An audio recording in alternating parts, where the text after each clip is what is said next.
But getting back to it, so when you started the brand of Buffalo Food Slut and the page, at what point in time did you realize you're always out here, I know you have the energy, picking up traction, where you noticed people were really starting to follow it? I think when I hit 5,000 followers, I knew it was time to launch something and make it a brand, which was crazy on my part because I was just like, we're just gonna see how this works. But get this, the day that my clothes came in the mail, my joggers, where are they? My OGs. This was the OG color, that purple, and my black ones. Okay. Right? The day that I get them in the mail, I come home from work, and it's the day, that Monday, that all the bars and restaurants got shut down for indefinitely. Yeah. And I was like, what the hell am I supposed to do with all of these clothes?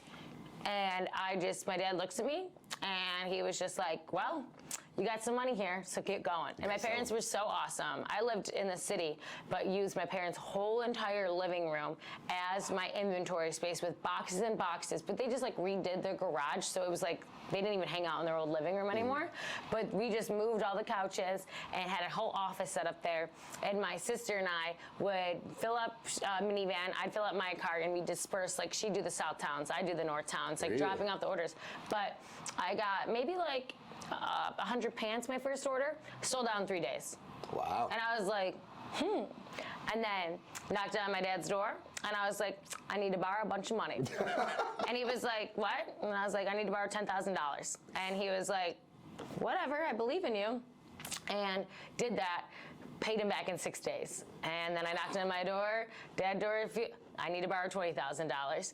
Sold out in 2 weeks then, and then I was like, well, shit, I'm in clothing now. Yeah. And so then all the restaurants were closed, and I couldn't do this at my house anymore. Like, and then eventually I was bringing stuff into my living room, because then my girlfriend and I moved into this bigger apartment, and it was the middle of summer, so we weren't using our one one living room. So I had boxes all in there, I had boxes in storage, boxes in the basement, and boxes everywhere. And so then I put on my Instagram and I said, hey, I know all the restaurants are closed in Buffalo. I would love to rent out space from you, like to help out restaurants, right? Pay them, right? And then ended up in so many. Free Street Tavern was reaching out to me, 5 Points Bakery, like anyone was looking for a source of income, you know? And then Macy's Pizza, Nick reached out to me and was like, I don't have much, but this used to be like a small little law office. And when I first came in here, I didn't want it. I looked at it, I looked at the carpets, I looked at, the space, and I was like, oh, do I want to be in Cheektowaga, yada, yada, yada. And then I was like, what am I doing? I'm like, the restaurants could, with whatever's going on, they could open up tomorrow. And so then I had to move my stuff. So I was like, you know what? It's just going to be a place where I hold my inventory, because my specialty is pop-ups. And then it ended up being just into this little, it's not much, but it's so perfect for a first-time business. And now we're going to be doing a whole renovation of it in probably 2 or 3 months, and I can't wait. Lots of gem tones and like acid wash floors, and it's gonna make this place just so much better, because then I'm gonna have more store hours. I'm gonna want to make content here. Like, this is my little ghetto backdrop right now that my one intern does some of my TikTok videos, but I want to have like more lighting, the God's lighting. Yeah, all the God's lighting. Yes. Touched by an angel. Thanks, Kevin. Yeah. Kevin brought the God's light. Yes. No, that's dope. How long did it take you to get to 5K followers? Pretty fast. Probably, it had to be just like 6 to 8 months, something like that. That's crazy. Yeah. That's crazy to think about. But people were just looking at the name and just like, what's this? You know what I mean? Like, there was no questions after that. They just wanted to know more, because people were telling me that they were, hence why Nashville's almost at 2,000, and I've done hardly anything with Nashville. I'm just starting to launch other cities so that I have them, because someone just started some other Instagram accounts I won't name in Buffalo, but literally are like, okay, one, I don't know, because it doesn't exist and I don't care, but someone started Slutty Buffalo Food. Ah, okay. I was like, I read some of the comments, and everyone's just like, seriously? Just to go off the name and try to copy the cloud. Yeah. Someone started, like people, like I have haters out there. Well, that's when you know you're doing something right. Yeah. And you finally get haters. People try to copy, you're doing something right. Exactly. So. But and then too, like when I launched the clothing line and started doing events and handing out my fun stickers. There you go. It's so funny. I got one of those from somewhere. These at one point in time are my appropriate stickers that I give out to people, like if I feel like they're older and come to my pop-ups. Don't want to scare them with the word slut, but then these are the ones that I bring all over, and I love them. It's like such an easy way to have a conversation with someone, especially cute boys at a bar. There you go. I gotta figure out how to get some stickers that attract some cute girls at the bar. 100%. Game over. Literally game over. So I mean, that's like, I know the pictures are aesthetically pleasing, and getting to 5K in like 6 to 8 months. I mean, people have Instagrams. Me and Kevin have Instagrams. You're above that, but I'm not. Like, it takes a level of consistency. It does. Being able to be that consistent, and that takes work ethic. So when did you, like, how did you get the work ethic? Like, how was that? That started at a young age? So funny because social media too, we didn't learn about that in college. It was hardly ever touched upon. Now they're starting to teach classes, and it's like, thank God, where have you been? It is crazy though, thinking about the times we're in, that now they have classes on social media. But I think it comes from the work hustle of both my parents, you know, being entrepreneurs, and my dad gets done with work, and he would always come in and fix the couches, do this, do that. My mom would be making dinner as the day, somehow she had dinner done at 5 o'clock every single day, even though the kids got picked up at 4:50. I was like, how does this math make sense? And we had to be home at 5 o'clock for dinner. Really? You better not be anywhere else unless you have full permission from my parents. And they weren't like crazy strict parents by any means, but that was our family time. And my parents both grew up having family dinner every single day, you know, every day. And we used to go to church when we were like younger, all that kind of stuff, and that kind of fizzled off, thank God. Thank God we don't go to church anymore. But yeah, I think that it just came always the hustle, and too, like, I love being the center of the attention, but not in that bad way of trying to steal the show from someone or this and that. But like when it comes to Instagram and why people love Buffalo Food Slut is it's always, I've cried on there, I laughed on there. I mean, the other video I posted on TikTok the other day was me hiking up a mountain and really having to go poop, and it's a video of me picking up leaves that I'm confined in the middle of the desert, okay, to go. I just had a juice and it hit me a little too fast. But these are the things that I do on there that it's so relatable to people. Yeah. Because you laugh when you see videos of that, you probably laugh at other people. Up leaves to go take a shit in the woods. 100%. That's pretty funny. You know? Yeah, that's pretty funny. But they do agree with that. That's something people have to, not everyone can do it either, because not everyone feels comfortable enough to do it. Yeah. Like I'm balancing like what I should put on there, what I shouldn't put on there too. But this is why these make it easier. Now, like, do you ever, like, would you ever post a video of like weed and stuff on there? Like, hell no. So one of my my role models, I used to watch Wiz Khalifa Day to Days. Ooh, yeah. On YouTube all the time. And that was like, I think our generation, him, Mac Miller, like. Yeah, I used to watch him. I still remember, I can recite lines like from vlogs, which is crazy, of Wiz Khalifa. I always wanted to do it, but just like, I wasn't comfortable enough to do it, like just smoking on camera. I feel like I can do it now. I have my own business and stuff, but like back then I was like, oh, I want to get a job, things like that. But like, no. But now I would. Yeah. I would do it on camera. That's like my big thing is doing with, I can't believe I met, we were filming on Benny, we were filming on the owner's hide pen, because hides, they're from Buffalo, the owners. No, we were supposed to do. Adam and them. And it's Colin. So we're on, none of us know that there's a music video being filmed. None of us were told, which is the best part. We just were asked if we wanted to go on a boat by our friend Richie, which like, yeah, I want to go on a boat. And someone whispered the thing like, oh yeah, they might be filming some kind of music video, but like, I honestly thought it was just somebody that's like thinking they're a rapper, you know, that kind of stuff. And I was like, yeah, and I didn't know who Benny the Butcher was, to be honest. Really? No, I had no clue. And so we get on the boat, and all of a sudden the camera's coming on, and Benny's and Tony and all the guys are all decked out with chains, and I was like, shit, these people don't look like no like little chill Buffalo rappers. I think we're in a fucking music video right now. Dope. And I loved it because none of us were like crazy done up or anything. That I happened to be wearing my bathing suit that I designed. So I was pumped, and it's the cover of the music video. Wow. And I have never been so sore in my life. We were shaking our asses, twerking, like on all fours and shit, for literally 6 hours on a boat that was rocking. All of us girls the next day were like, I can't feel my legs. That's a lot of work. And then, but where are we going with that question? Skirt. But then we just did that music video, and then I got a call back to be in the second music video that's going to be released in, I don't know when, probably in a few weeks. So they just released the song, so they're going to have the song get going, get some traction. Okay. And then that music video is just me and one other new girl. And I'm in even a thonger of a thong. Oh, and I called my mom when I was leaving, and I was like, look, Mom, I'm slapping the camera guy with my ass, and they're tossing money at my ass, and I put olive oil all over my body. Wow. Because we were about to film the one scene, and I look at the one girl, she's looking real dry, and I'm like, I could be a little bit more lubricated. And I was like, does anyone have any lotion? And I went, You had the olive oil. I went in the kitchen, and I grabbed, and they didn't just have a little tub of olive oil. It was like a huge tub of olive oil that I'm just pouring in the girl's hand and pouring on mine and just putting it all over us. And my thong bikini was like all the way up there. We're going to see this I took one for the team, but my mom said, Madeline, you've always wanted to be in a rap music video. Since I was younger, I manifested it. You did? I always wanted to be in a rap music video. Was it actually like a song that you can like twerk to? Because Benny the Butcher. It was the song that is on the boat is I Worked Hard for This, and yeah, we fucking, and you know what, that was a song that really, it was him and Ballistic Man, and I gotta always remember, shout out Ballistic Man, dude, I think this guy, have you heard any of his stuff or know him? No. So he's in 2 of Benny's videos. He's more, like his songs in Benny's what do you want to call that? Like, the second guy. Feature? The feature. Yeah, feature. Okay. But Ballistic Man, I think he really is going to be one of the rappers that goes off with them. It's just so cool that Buffalo finally has some famous people, man. And I didn't even believe it. My buddy told me it was like, it's 2022 now.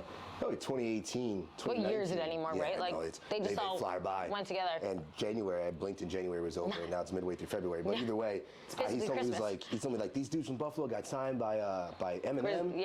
And I'm like, who? Griselda Records? Yeah, Griselda, and it was obviously Benny, Conway, and West Side Gun.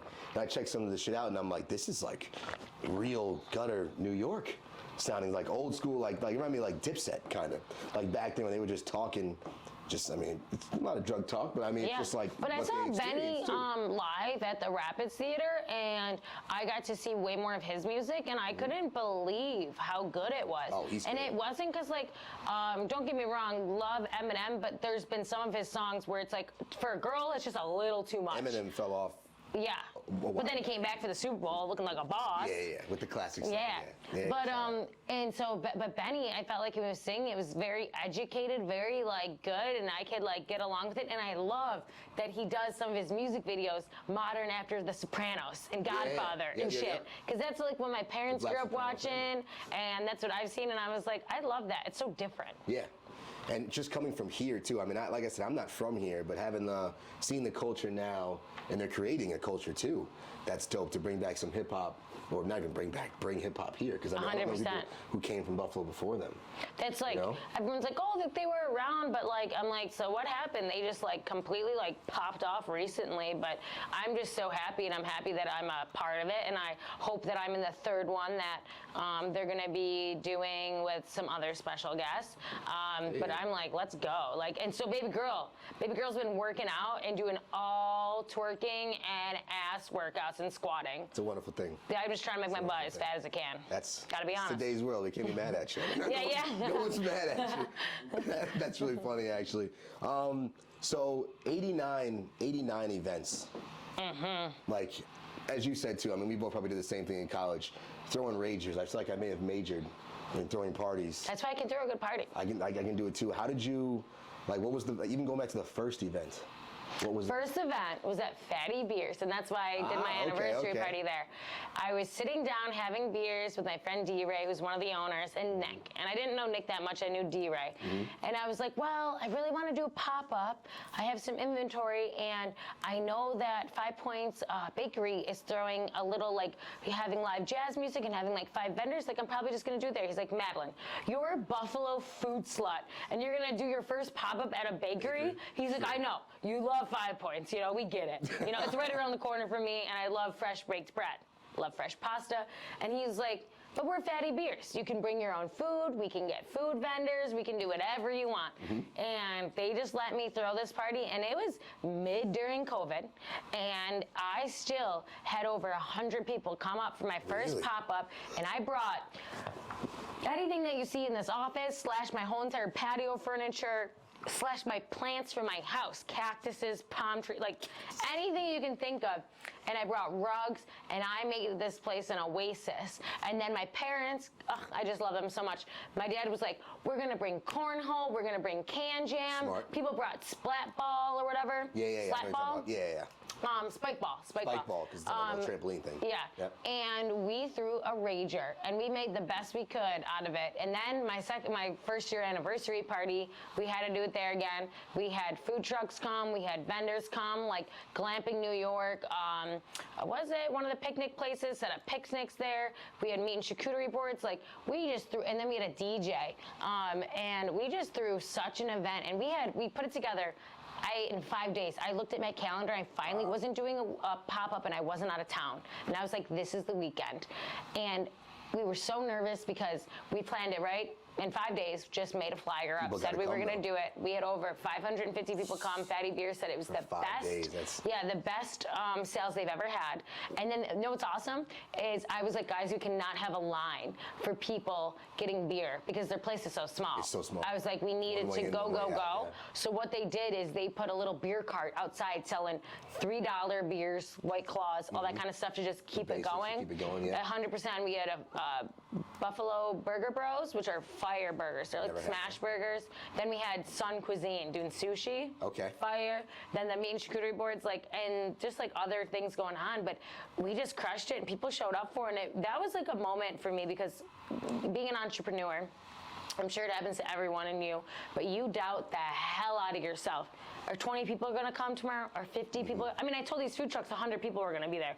And they were making up burgers, making up sushi rolls because they were selling out of everything. Wow. And then we had the event go an extra 2 hours because it just wasn't ending, And then people were eventually just going to all the other local businesses around. Yeah, which helps everyone out. Mm-hmm. Makes me want to throw. I haven't thrown an event yet, but I have an idea. We make the words here on that. I want to do a beer pong tournament. Hell yes. I want to do a beer pong tournament. Dude, you should team up with a company like the Cornhole Company. There's a company if you were like, hey, I want to do beer pong cornhole tournament, but it's a huge facility. They have like an Instagram, maybe it's like Cornhole Buffalo, but they have a huge warehouse, and I'm pretty sure you can like bring your own booze and staff it for the event. Yeah. Where is it? I'll find out details for you. Message me, but I just know that like people are obsessed with that kind of place because they'll do tournaments, so they already are ready for that kind of thing. Yeah, that's what I want to do, a tournament. I also love beer pong, favorite sport. Are you really good? Become perfect. Yeah, I'm not gonna brag, but we all right. I've had the most practice in it by now. So. I don't know where it is, but my friend John went to the actual. There is like a beer pong tournament like in the U.S. somewhere. In Vegas? Who probably, but it's like a huge world tournament that you go to. See, that's so sick. That's so sick. I might have to join that, but first throw one in Buffalo. 100%, I'm here for it. All right. You used to be good in college. Speak it into existence, We make that happen. So you had that event, you had the year anniversary. What's it been like? Because I know you've thrown many in Nashville. Yeah. And what's that like? How did that is, okay, so funny / embarrassing, right?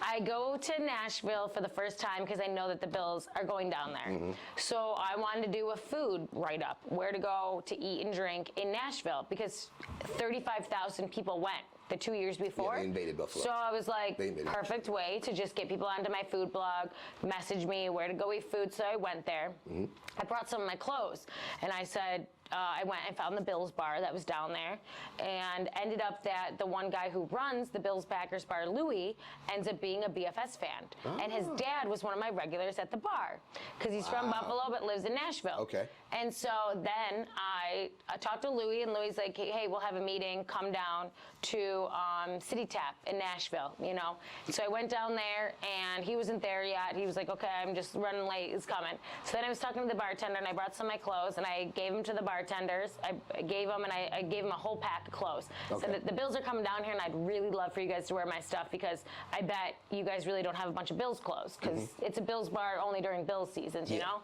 And she changed her shirt, put it right on. And then the owner comes out, and he's wearing my T-shirt. And he was like, who are you? What is this material? And can you help us out? And so then I took over their clothing line down there. So my stuff is down in Nashville, which is awesome, with my BFS logo and their Nashville Bills backers logo. Okay. We just did some simple black, white, red t-shirts with their logos, but that was a big deal for me. And I literally cried on the plane ride home of happiness, and then started to do my stuff, and then that got reached that the Bills were going to do like Punt, the company, the charity event that I do a ton of work with. They help kids with cancer. They help the parents, like especially if, you know, kids pass away, the parents are stuck with all these hospital bills, their mortgages. So Punt is this amazing organization helping them out.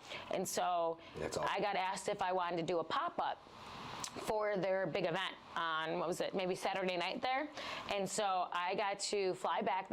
When I was having that meeting with Alan, what are you doing in 6 days? And I said, you tell me there's something cool to do and I'll come. They said, come back here and do a pop-up for a big event on Saturday. And it was for Dawson Knox, is also one of the faces of Punt. And yeah, the socks. I don't think he was doing the socks yet though. Not yet? And I got to sell all my clothes there, and I got to go on stage right just after Dawson spoke. Gwen, the one like head honcho of Punt, spoke. I get on the mic, within 6 seconds I start crying. It just hit me. You know, I'm on stage.